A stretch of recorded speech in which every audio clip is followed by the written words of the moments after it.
à tous! Salut à tous, ça fait plaisir de vous revoir, ça fait plaisir de te voir aussi, parce que ça fait longtemps qu'on n'avait pas fait une petite vidéo. Eh ben on va se regarder pour l'occasion une petite bande-annonce qu'on a vu ni l'un ni l'autre, comme d'habitude. Et on va débriefer ensemble. Et voilà, c'est parti.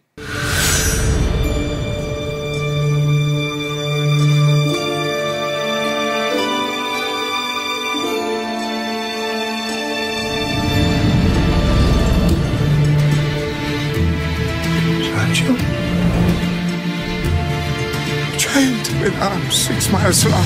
She is in terrible danger. Don't move. Just lie still. Oh, I see the love light in your eyes.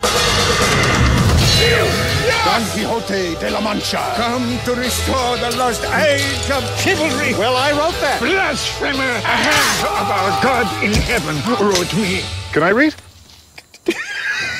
A peasant like you cannot read. I will sound the words, and you can look at the pictures. He actually believes he's Don Quixote. This is going to be fun. He's a saint. He's insane.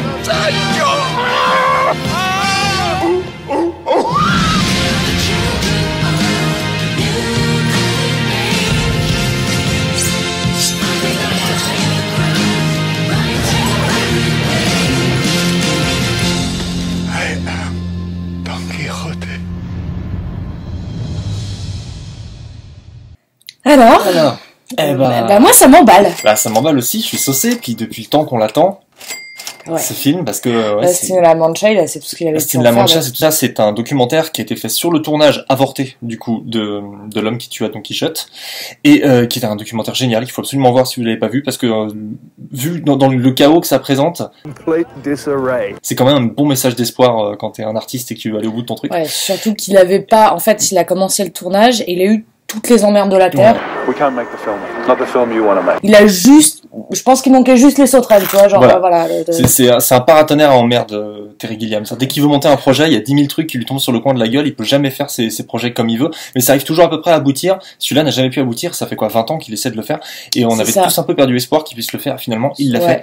Pas avec l'équipe qu'il voulait, puisqu'initialement c'était Johnny Depp et Jean Rochefort. Jean Rochefort en Don Quichotte, c'était le choix brillant. Vanessa Paradis aussi qui devait jouer dedans.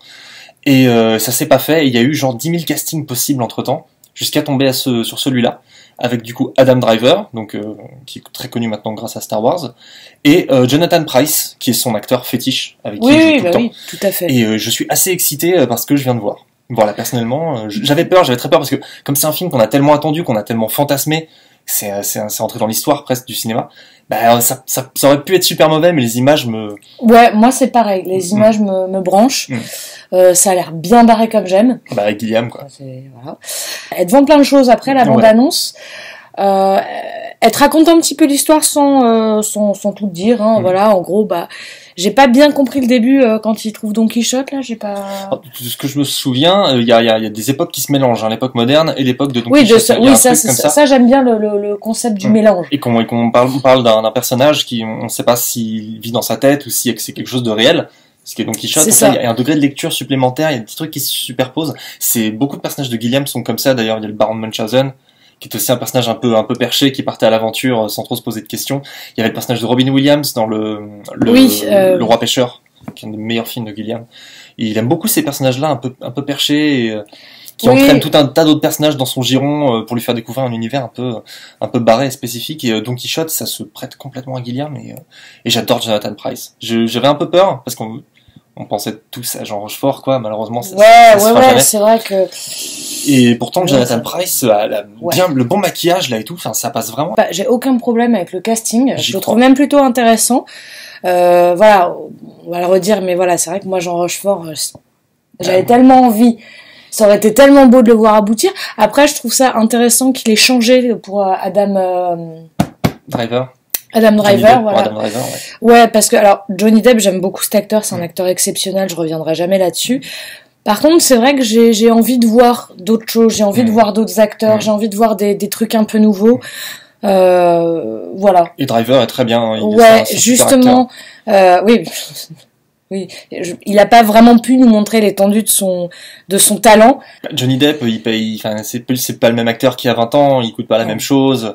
Il l'aurait fait, peut-être qu'il l'aurait fait parce qu'il avait joué pour presque rien dans le cabinet du Dr Parnassus de Gilliam pour remplacer Heath Ledger qui était décédé en cours de tournage. Il l'avait fait pour $1 symbolique, quoi. Donc peut-être qu'il aurait refait le Don Quichotte, mais quelque part je suis quand même content qu'Adam Driver soit là, quoi. Ouais, après je pense que de toute façon sur le personnage, alors je pense que c'était intéressant d'avoir quelqu'un de relativement jeune. Ouais. En fait, sans vouloir faire de l'agisme, voilà, Johnny Depp 50 piges, on peut plus te vendre vraiment qu'il a 25 ans, quoi. Enfin, je veux dire. Parce que concrètement, Johnny Depp devait jouer ce personnage qui accompagne Don Quichotte, qui s'appelle Sancho Panza. Sancho Panza, voilà, merci. Sancho Panza. Qui, voilà, et là, effectivement, avoir un acteur un peu plus vieux pour ce personnage qui est censé être un peu candide, c'était pas très judicieux, quoi. Il a beau avoir pas trop mal vieilli, Johnny Depp, je pense que prendre un acteur plus jeune et plus en raccord avec ce que les spectateurs de plus jeunes aujourd'hui connaissent, c'était pas con de prendre Adam Driver pour ça.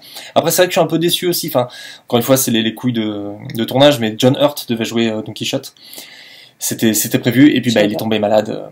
Il est tombé malade en... Ce mec est maudit. Terry Gilliam, quoi. Ce mec est maudit, quoi. Enfin, de toute façon, il est connu pour ça. Il est connu pour ça, mais c'est aussi pour ça qu'il est attachant. D'ailleurs, la bande-annonce joue beaucoup sur le fait que c'est le grand rêve de Terry Gilliam, ce film. Ouais.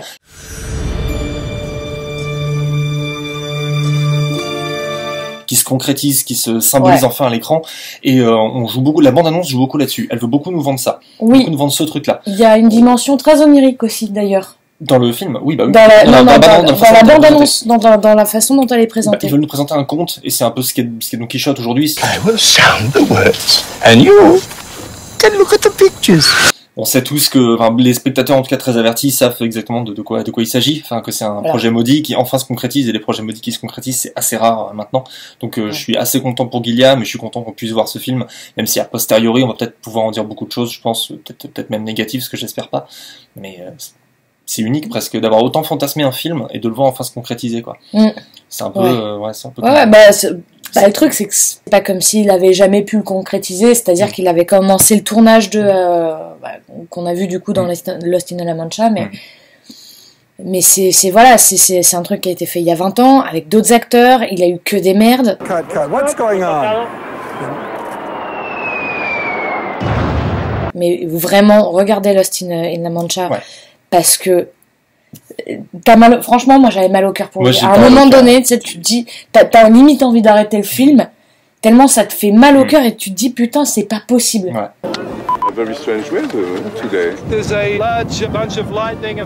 Et le truc, il l'a traîné quand même pendant 20 ans. 20 ans quand même, hein, c'est pas rien. Il a réuni de nouveaux fonds, il a trouvé des nouveaux investisseurs. Il a réalisé d'autres films entre-temps. Mais si tu veux, je trouve ça bien de revenir à ce projet qui lui tenait vraiment à cœur. Et surtout, moi, ce que je me demande, c'est qui a bien voulu investir là-dedans. J'ai pas vu la boîte de prod. Je me suis pas beaucoup renseigné. J'étais très content de voir qu'il y avait déjà une bande-annonce. Ouais. La musique est plutôt cool. La musique de la bande-annonce est chouette. Je sais pas si c'est une musique originale. Je pense que c'est quelque chose qui a été pris pour la bande-annonce. On ajoutera le nom si on arrive à vous la trouver.